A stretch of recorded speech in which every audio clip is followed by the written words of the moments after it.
we are back, and it is time for the ElseWords. This is our main topic discussion uh, thing of the night, and this is the without getting into spoilers, but this is basically how Wonder Woman has changed the DC cinematic universe or expanded cinematic universe, whatever initials they're going by. So this is, basically because a couple of reports I said I had seen coming out of it was talking about like with just how different of a tone, and Sean and Kevin can attest to this,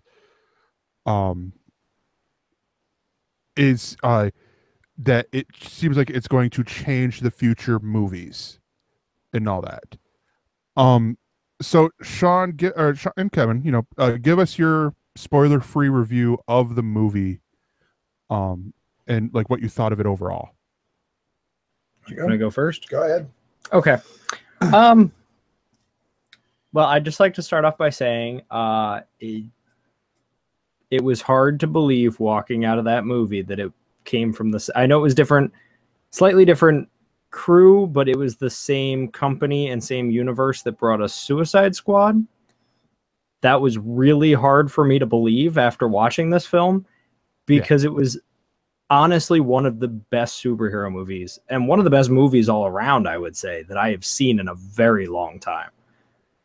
I mean, the story was just enticing, and you got so involved with these characters and just everything about it. There were some twists in there that you weren't really expecting, and the action scenes were phenomenal. I mean, just the choreography and some of the stunts they were doing were insane. Yeah.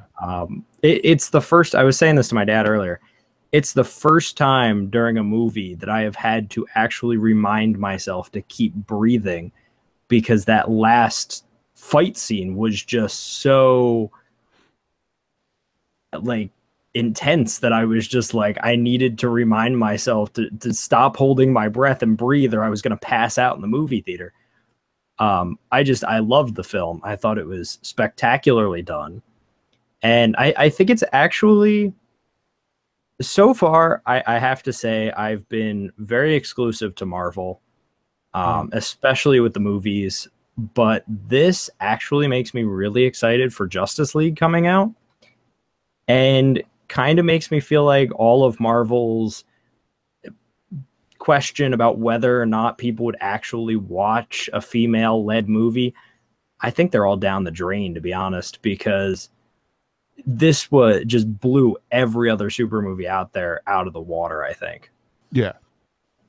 I mean, and for somebody who has set such a low bar so far with DC, I think all of a sudden Marvel with these movies coming out this year, I think they're going to be a tough sell, especially like we were talking Thor comes out in November, and we thought that was when Justice League came out, was right around the same time. And I think coming off the success of Wonder Woman, I think unless Spider-Man Homecoming does phenomenal things for Marvel in July, I think Thor is going to be a hard sell. I'm hoping it will. We saw the trailer for that today too, and I think that looks really good. But sorry, you're talking to Spider-Man, like Spider-Man being my first superhero I got into, so it's like, it's gonna do well. It's gonna do well. So no, let's say though that the Spider-Man movie is getting a lot of really great response. Yeah. But we have had 5 other Spider-Man movies before this, and so the expectations of it are not the same as what the expectations were for a Wonder Woman movie, which is this is kind of a make or break thing in a lot of ways, not just for female-led superhero movies, but kind of for the DC film universe so far. Is that every time they go to a new one, they say they're going to make changes and they're going to learn from the response from the audience, and it hasn't shown yet up until now. And this is some people are saying this is the new DC movie universe. Its first foray into that. But then we do back up and go back to what was at least originally done by Zack Snyder in Justice League. And maybe he had already gotten feedback. Maybe there were already things that he was planning on changing and reevaluating how he was going to do the films or not. And now Joss Whedon is coming in to finish up the movie for him because he unfortunately had to step away from it. Mm-hmm. But I still assume that Joss is going to come in and be very true to whatever Zach's vision was, for good or ill, from the fan perspective. So there's still, I think the thing that's going to be what we look forward to is Wonder Woman 2. And how does that happen? And is Patty Jenkins going to make a lot more money because they only signed her up for one film? I expect she is. I hope she is. Is it going to be, are we going to get the same wonderful type of story, but in a modern day setting with Diana? That'll be something to see them do as well. So I'm excited for it. Like I said earlier, I haven't been able to see it yet, and I'm disappointed that I haven't been able to see it, but I so love the response to this. And I love that it is across the board. Like, people will say that there are parts that maybe they didn't like as much, but everybody seems to be incredibly impressed with this movie. And I think that all along, the only thing that we've had is not bad response to female-led superhero movies for no reason. I think that they were the right response for what were shitty movies. Yeah. And not simply because of the gender of the main character. So I want to point out with the article, with what it's saying, is this captured something that me and Corey have talked about a lot of times with Suicide Squad, Batman vs Superman, Man of Steel missing, and that is the heart of the characters, the essence of the characters.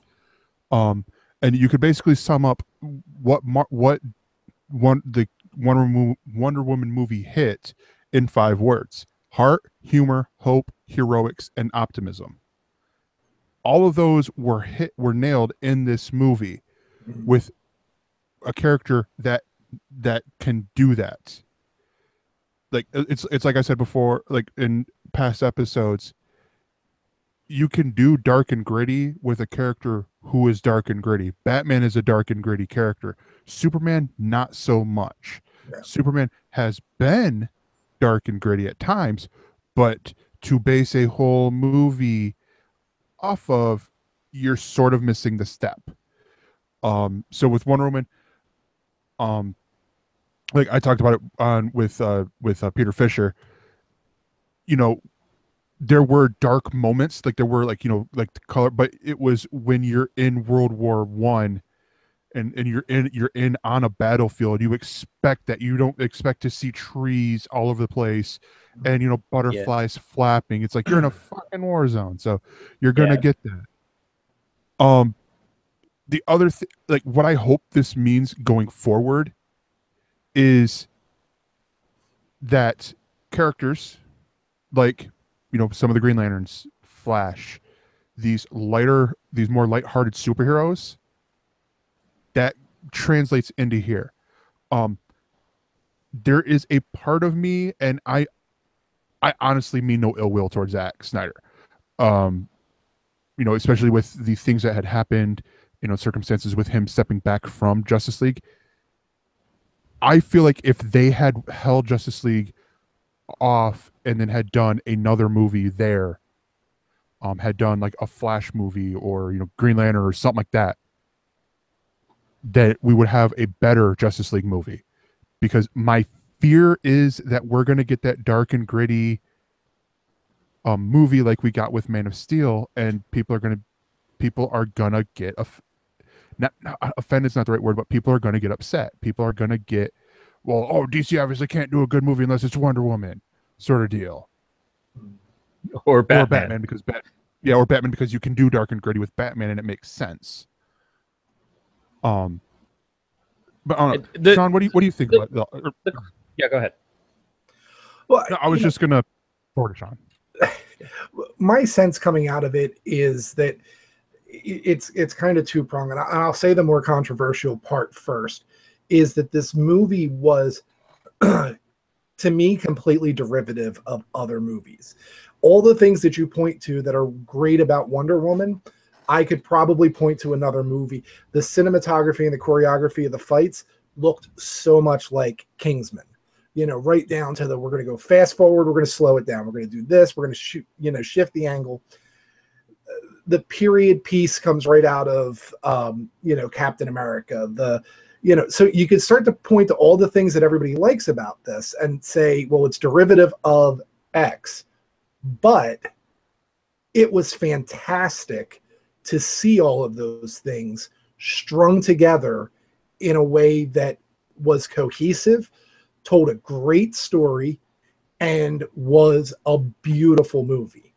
You know, and I think in some ways even improved on some of those things. Agreed. I mean, especially like the portrayal of, I know it was two different world wars, but the portrayal of war in Wonder Woman is, I think, a much more realistic and a much more dramatic effect than what we saw in like Captain America or something along those lines. So I think not only did they bring those together very beautifully, but they also enhanced them.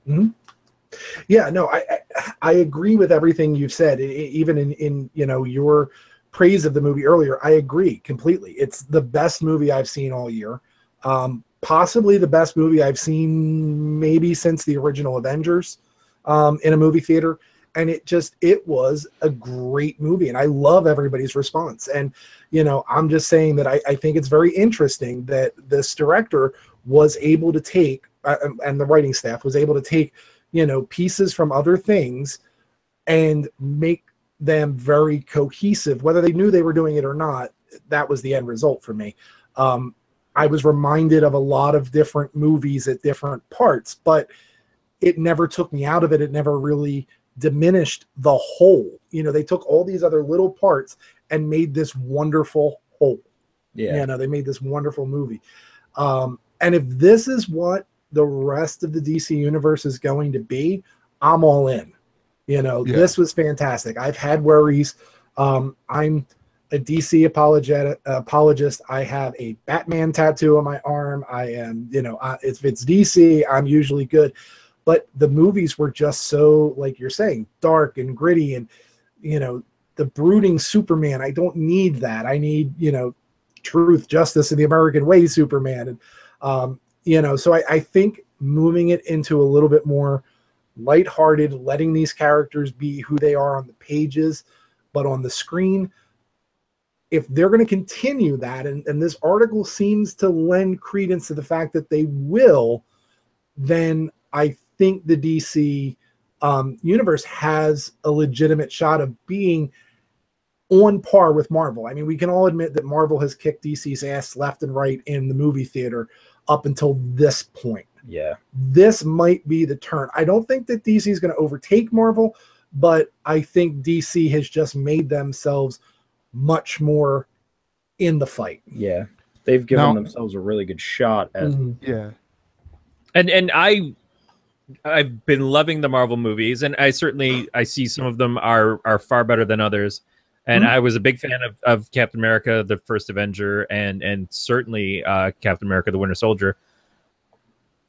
I don't need one to be better than the other. I don't need one to win and the other one to lose. I am a DC Comics fan more than I'm a Marvel Comics fan, but it was never to me that, oh, well, I want the Marvel movies to suck and the DC ones to rule.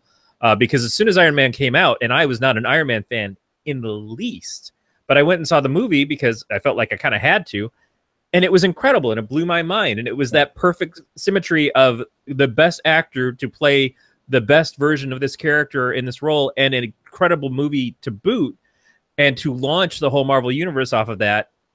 And I don't mind saying, you know, sometimes I see a Marvel movie and I'm like, okay, this feels a little repetitive. This feels a little bit less original.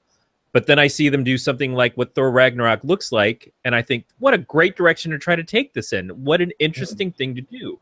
The Guardians of the Galaxy could have been, you know, a dark, ominous team in space if they wanted to, but that's not the vision that they had for it, and what they did worked perfectly in the end. But you have to be true to the characters, and being true to Wonder Woman is important. Being true to Superman is important because these are characters that have been established for a long time and have existed for so many years because people love them, people believe in them. And yeah, you can say, oh, we can do something that's kind of a throwback and silly because of the 70s TV series, and that would have been an option, but I don't know that it would have worked as well as what this is. But at the end of the day, I want great DC movies and I want great Marvel movies. And when Valiant stuff starts coming out, I want great Valiant movies. No one ever says, I want my movie experience to suck. You know, at most you might say, I am so sick and fucking tired of the success of the Michael Bay Transformers movies overseas. I wish that people would just get a fucking clue so they would stop making them and maybe somebody would make a good Transformers movie. But in the end, he's already stopping making them himself, and it is sure as hell his vision going forward. But that means that maybe somebody will make a good Transformers movie finally. Yeah. And so that's enough for me. And if for some fucking magical reason Michael Bay made a great movie and it happened to have Transformers in it, I would have to cop to that. Yeah. Because it's not that I hate Michael Bay. I just have not enjoyed any of his films that I can think of. Yeah. But the guy could suddenly turn it around. And Zack Snyder maybe turned it around with Justice League. And I'll have to say that. I'll have to say all the shit I said about your Batman v Superman and your Man of Steel, I still stand by, because I think that they had huge problems.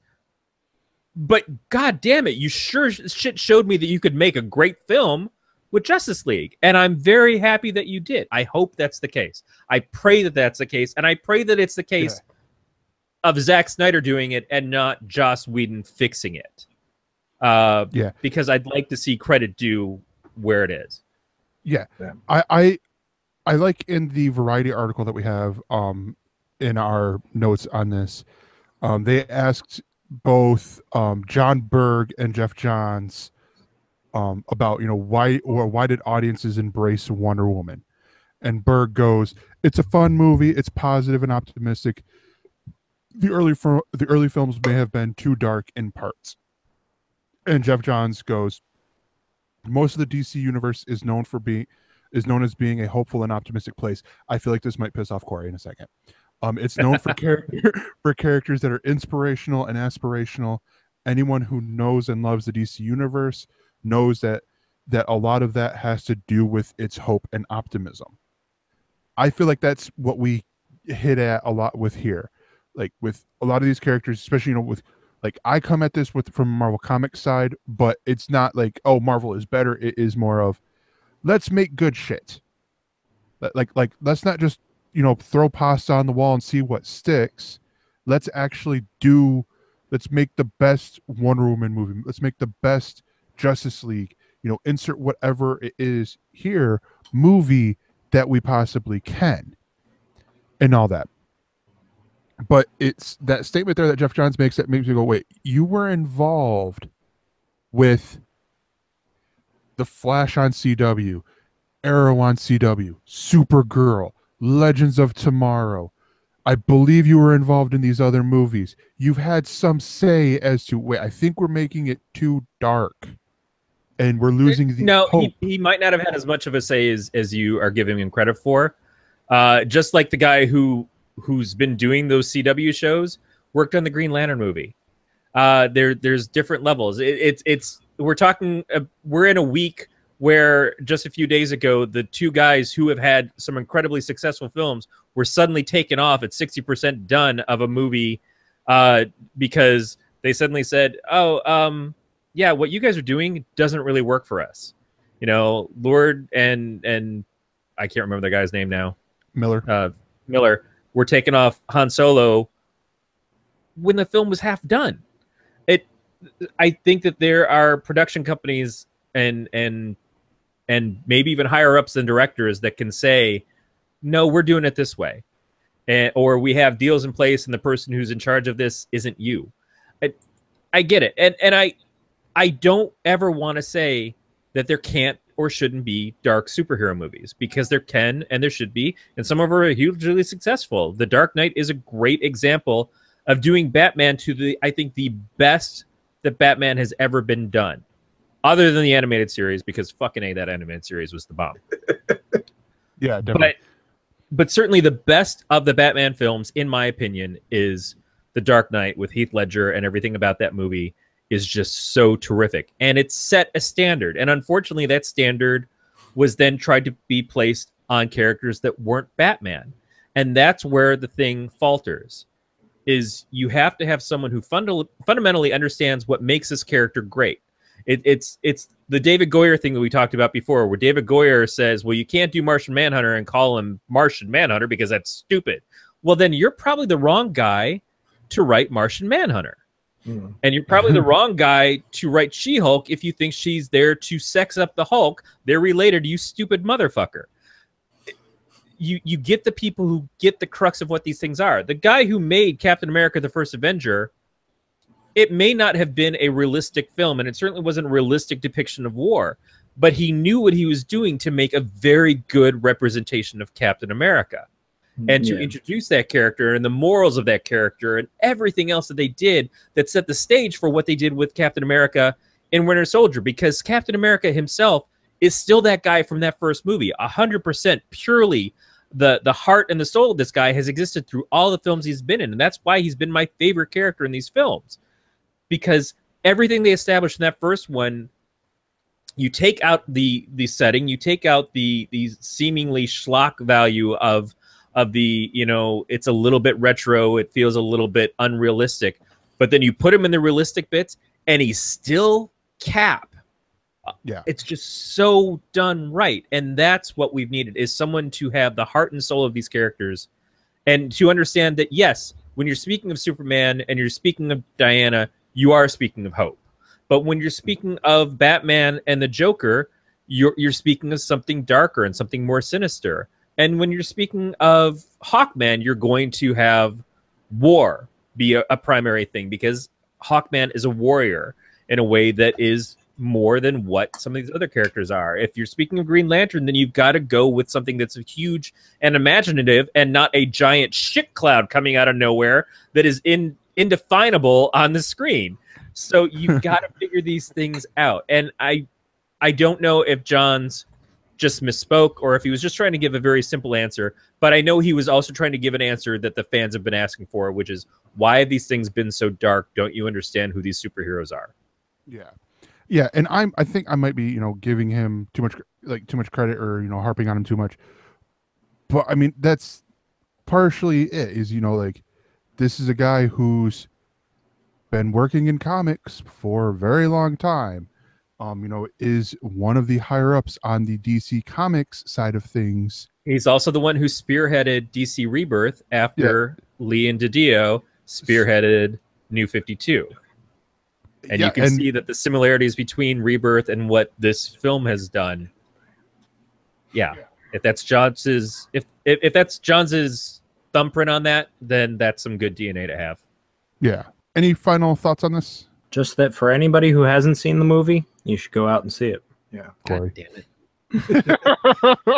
Corey, that means you. Support our Patreon so that Corey can go see a goddamn movie once in a while. For more on this Galactic Network podcast, go to gncast.com. That's GNCASTS.com.